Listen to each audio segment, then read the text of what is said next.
Good morning, guys. Hello. Hello. Let me see. There we go. How you guys doing this morning? With this government shutdown we got going on. What's going to be next? What's going to be next? I don't know, you guys. We just got to be strong, okay?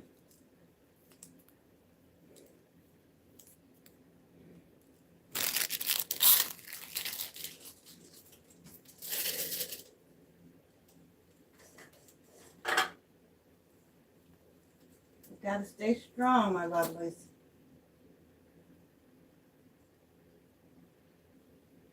What we do know is, though we have to be inconvenienced for a little bit, it's not our source. God is our source. We have to remember that when we're in any kind of government shutdown or any kind of thing like that.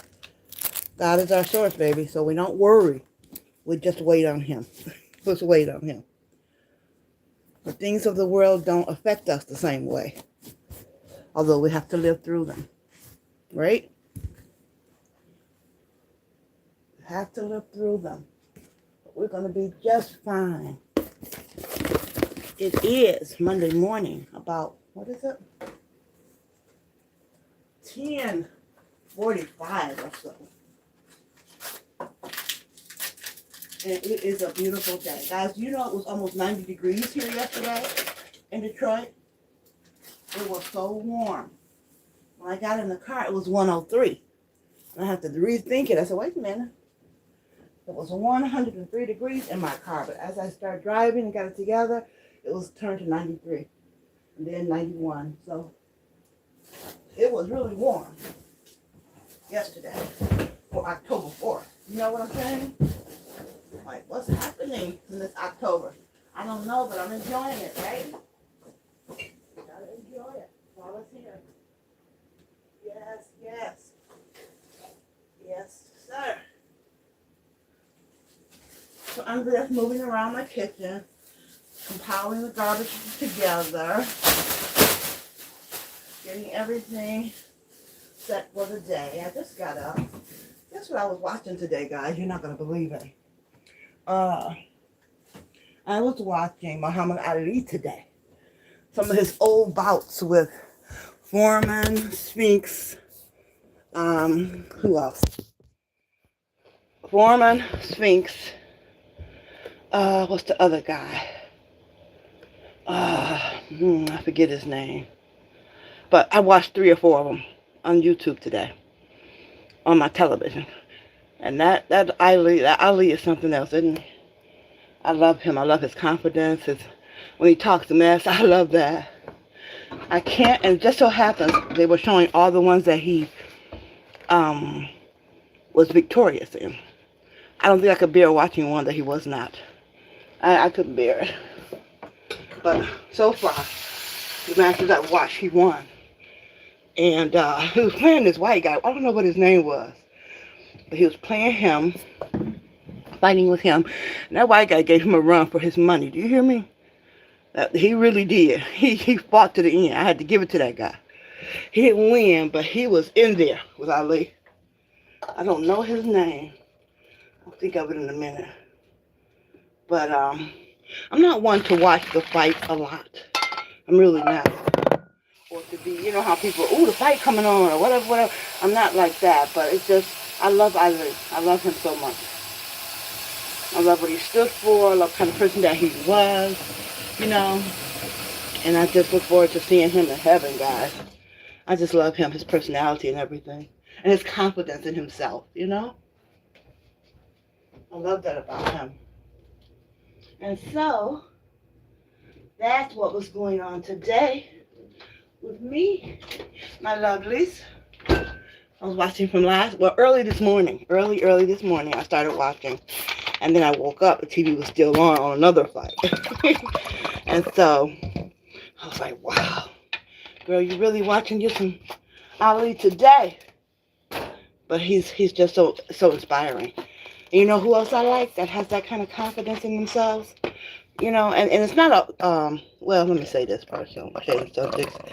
Uh Richard, little Richard. I loved his confidence too. Because you can see that there are some spaces beneath there where they're kind of questioning things and whatever, because we're all human. But for the most part, they're very confident. And I know little Richard went through his stages of homosexuality and just out there doing his thing and wild and cross-dressing and all of that. And he admits to that. But he's very confident in who he was. You know? And I like that about him. I like confidence in anybody.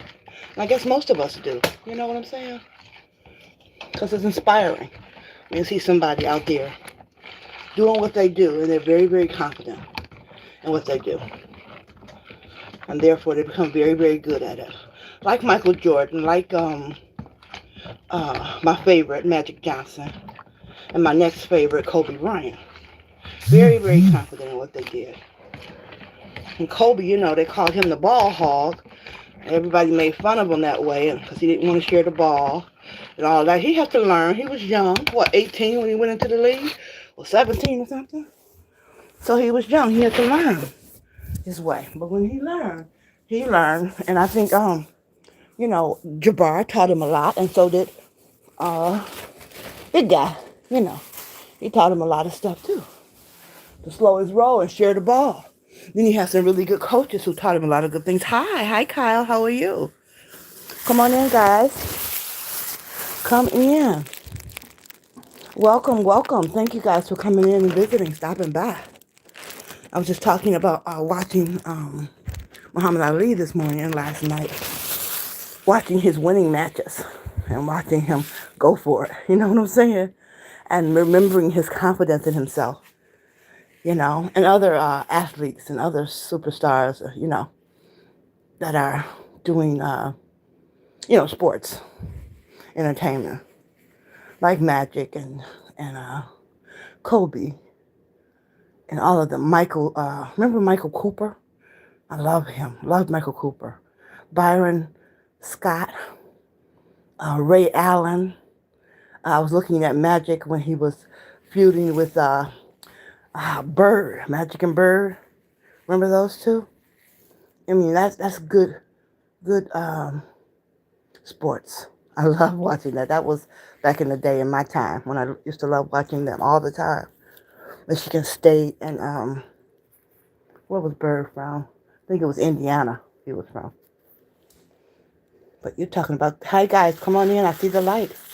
Good morning to you guys. It's almost 11 o'clock here in Detroit, Michigan. Kyle, where are you calling me from? I do believe I have that you've called me before, but if you have not, go ahead and make a like for us, sister, and make subscription for me. Subscribe, please, while you're in there. But yeah, talking about the greats this morning, and remembering their confidence in themselves and being inspired by it, right? That's what it's all about. Anything that we do, guys, is not just for us. Believe me, it's not. We get some recognition from the world for it. We get some really good feeling about ourselves and what our abilities are and our capabilities, but it's really for other people. It's really for them to be inspired. You don't know with your gift who you're going to inspire in this world. You don't know. You might never meet them. Nobody might not ever say anything to you about how good you are at whatever. Whether it be your job, whether it be taking care of your children, whether it be being the best mom or dad that you can be. Because all of those things are just as important, believe me, and I mean that. They're just as important. But you inspire other people when they see that. You don't have to go around and tell people what you do and brag about what you do.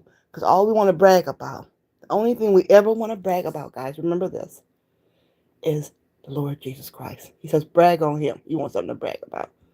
Everything else we do as unto him. We do it for his glory. So that people will see it. And we're not showing it off, but people will see your action and they'll give God the glory for it. Not us, right? That's what that's about.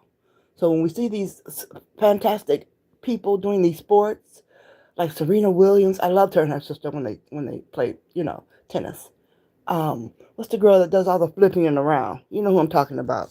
The gymnastics girl, wonderful girl, and not just her. There was a girl before her. What was her name? Uh, I'm thinking about a S, some kind of S. What's her name?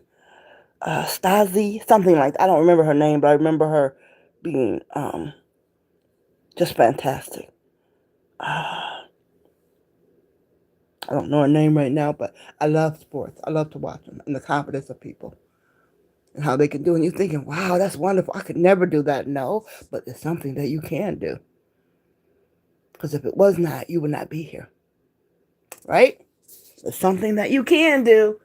We got to find out what that is so we can come into our greatness. Because all of us have it. Because we all have a part of God in us. So we all have it. So yeah, I'm making Jello this morning, guys. I love Jello. And I usually make it in the mornings so that I can get up and move around. At night is when I like to have it, or in the morning when I wake up. So since I'm making it now, I will be able to enjoy it in the morning or late tonight when I'm up. You know what I'm saying? I'll be able to enjoy it. Because it'll be nice and chilled, okay? That's what I'm doing. What are you guys doing this morning? Kyle, what's going on this morning for you, sweetheart? Tell me something good. Tell me, tell me, tell me. Tell me that you love me, yeah. You got to tell me something good. Ah, baby, yeah. Remember that song? Tell me that you like it, yeah. Ha-ha! You ain't got no kind of feeling inside. I got something that will show up.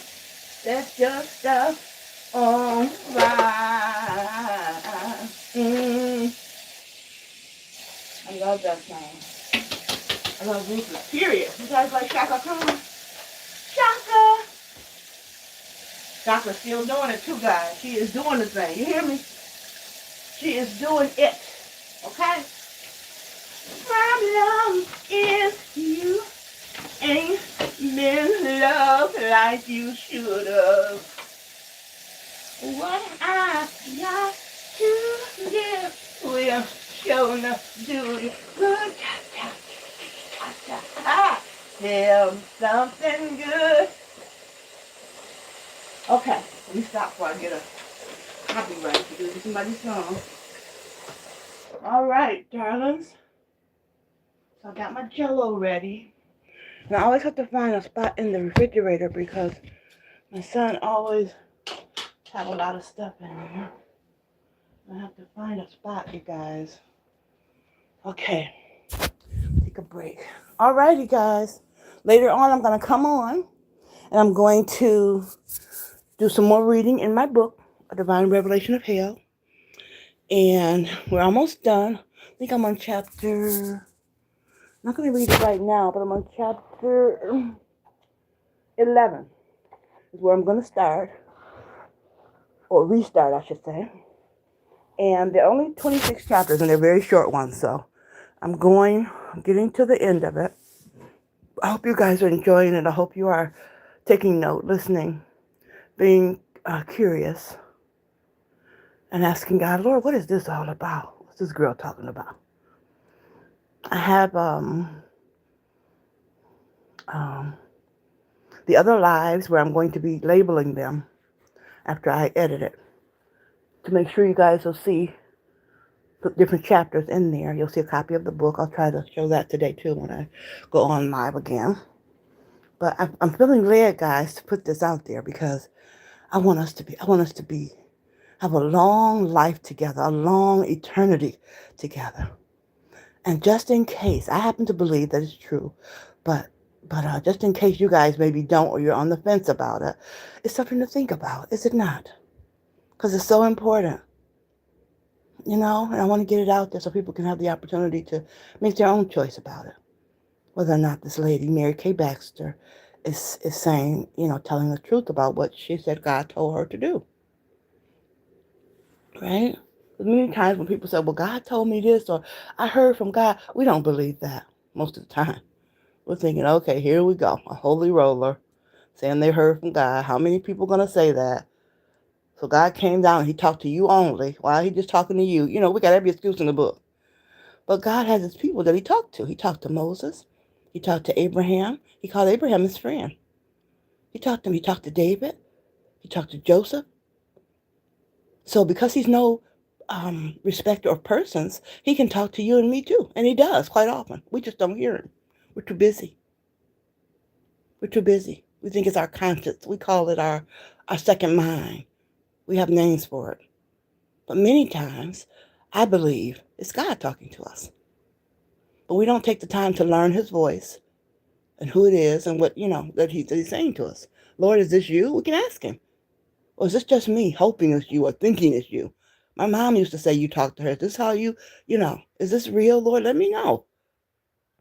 You know what I'm saying? If somebody gave you $1,000,000, but you couldn't access it, but they told you it was always there sitting there waiting for you, we would go and research that, wouldn't we? We'd find out, how do we get our hands on that? But God, he's so much more than that, so much more than that. But we don't want to research and find out how to talk to him or when he's talking to us. We don't have anything that we don't want to know really. You see what I'm saying? I think that's something else. I think it's wrong. I want to know. He's more important to me than anything, guys. And I want lots of money to go shopping and help other people, to help the church more, to go and I want to go and do wonderful things with the money God's going to give me one day. But that's not the most important thing. Your soul, where it's going to spend eternity, is the most important thing. And your love for God. He said to love him first and foremost. Right? And all these things will be added to you. What things? Things that you desire. Right? He said we're obedient to him to give us the desires of our heart if our ways are pleasing to him. The desires of our heart. Okay? And people think, but I don't want to do, how does he know? Because he knows what you want and desire. And guess what? He knows that your desire will change as you get to know him. Believe me. Right now, you might want blah, blah, blah, blah, blah, whatever. But as time goes on, you get to know God and you get to love his attributes and who he is. The desire for what you want, those things change. They do. I'm telling you. There's so many things in my life that I wanted that I'm glad God didn't give me. Because I wouldn't have known what to do, didn't know what to do with it. Right now, if he gave me $10 billion or even 10 million, which, by the way, $1 million is not a whole lot of money anymore nowadays. People have billions of dollars and billions of dollars. You could probably spend $1 million. I could spend $1 million way less than a year, way less than 6 months. The things I need, helping my family, giving to charities, $1 million would be gone. That's not a lot of money. No more. It was years ago, 50 years ago. Being a millionaire was a big deal. Now you got to be a billionaire to be a big deal now. $1 million is not a lot of money. When you get through paying what you owe for whatever bills you have, and that you had 20 years ago that's still on your credit report, and helping somebody else, and buying a house for your mother or for yourself. Maybe you're still in an apartment. You buy yourself a house, you furnish it. You pay for your insurance for the next 2-3 years. You pay an attorney to help you manage the money. That money's gone. It's not that much money anymore. Of course, we'd like to have it. It's more than any of us have that don't have it. But think about it. In the big scheme of things, it's really not that much. So if you're going to ask for $1 million, you might as well ask for 500 million. Might as well ask for 1.3 billion. Because they're all something that you don't have. But God has everything. Right? Right? So I'm just saying. Guys. Because one day I'm going to be rich. And not just with money, but with resources. Rich in my spirit to share with other people. I am. And I'll be able to ascertain that and help people and, have what I need. Have everything for my family. I wish my mom and dad were still here because I still want to take a trip with them to Africa. And it's a lot of things I wanted to do with them. And I can't, but I can take them along with me in my memory. I can talk to them and ask the Lord to please let them go with me. Let their spirit go with me to these places that I've always wanted to visit with them, with me. But yeah, that's what I was doing this morning. Watching the fights and thinking about people having confidence in themselves and just enjoying my morning, making my jello. Like I said, I'm going to come on later and do some reading and get excited and talk fast. You know how I do when I get excited, guys. But for now, I want you guys to have a good morning. Thank you for coming in and visiting me. Thank you for the likes, you guys. I love you guys, bunches and bunches. And I will talk to you very soon. Alrighty? Bye-bye now.